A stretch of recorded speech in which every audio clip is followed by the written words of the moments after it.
Je pense qu'on a complètement oublié l'ancrage qu'il y a avec la terre quand on utilise des fibres naturelles, de se dire que voilà, la pièce que je porte, à la base, c'est quand même une graine, une fibre qui pousse dans la terre avec vraiment des métiers et des gens derrière.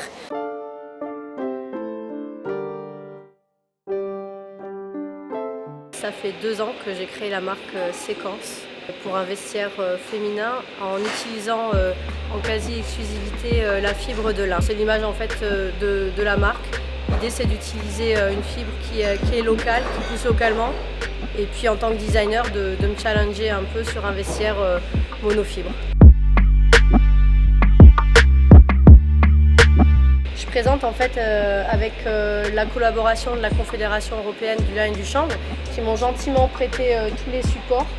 Et l'idée c'est de proposer un parcours du lin pour vraiment expliquer de la graine en fait au vêtement tout le parcours que fait la fibre.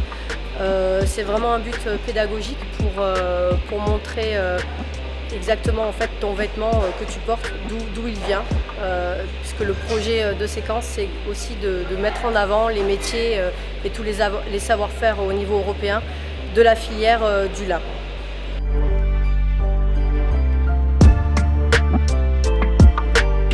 En particulier déjà une chose, c'est que le lin pousse en France, de la Normandie jusqu'aux Pays-Bas. Et l'idée, c'est de vraiment expliquer que le lin est une fibre rare, mais aussi qui nécessite énormément de savoir-faire humain derrière. On peut commencer avec le semis, pour planter le lin. Le lin, il faut savoir qu'il a une floraison assez courte, ça dure à peu près 1 mois. Environ au mois de juin-juillet, donc il y a la fleur de lin qui sort. Et ensuite, il y a toute l'étape en fait, du ruissage. En fait, on peut presque le voir là sur la photo, où les agriculteurs arrachent les fibres de lin pour les coucher dans les champs. Et ensuite, c'est au gré de la météo en fait, locale, entre l'alternance de la pluie et du soleil, il y a la fibre qui commence un petit peu à pourrir en fait, dans le champ et à commencer à se séparer un petit peu. Et ensuite intervient toute l'étape de teillage, où là il y a vraiment la séparation des fibres avec les bourraches, les choses qu'on va séparer, qu'on va garder pour la filière textile. Donc là on peut avoir le triage ici. Donc on a vraiment c'est cette fibre qui est très brute. Et ensuite il y a l'étape du peignage. Donc là où on commence vraiment à séparer, à peigner et à allonger la fibre pour ensuite l'envoyer en fait dans les filatures pour à partir de là en faire du fil. Et vient l'étape ensuite des tisseurs en fonction des spécialisations de chacun qui tisse le lin. Je peux vous montrer juste le petit panel là. Donc là on a un denim qui est en lin et chanvre. Ça c'est une veste de la collection. Moi je travaille uniquement des pièces très oversize en fait, très déportées du corps pour laisser vivre la matière. Donc celui-ci c'est un tisserand en Italie. Ensuite cette qualité elle vient de Lituanie. Donc ça c'est un sergé avec des fils de 2 couleurs, donc qui donne ce côté un peu chiné. Ensuite on a cette toile très brute, très rustique, teinte, ça c'est un tisserand en Belgique.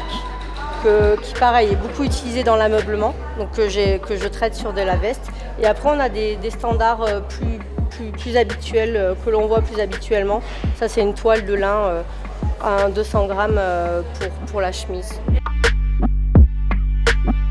Dans la vie en général, on a beaucoup oublié les étapes en fait, de fabrication d'un objet.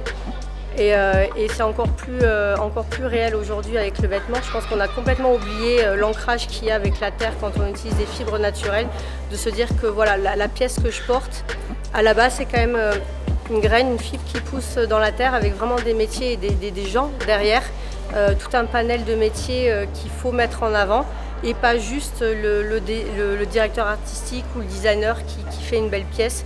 Et l'idée du festival, je trouve, c'est vraiment ce collectif et de tout lier en fait. C'est une question de bon sens en fait, de ne pas oublier que tout est relié et d'autant plus avec le lin, de savoir que c'est local et qu'il y a vraiment des savoir-faire derrière qu'il ne faut pas oublier en fait et qu'il faut perdurer au niveau même des formations pour les générations futures. Voilà. Merci.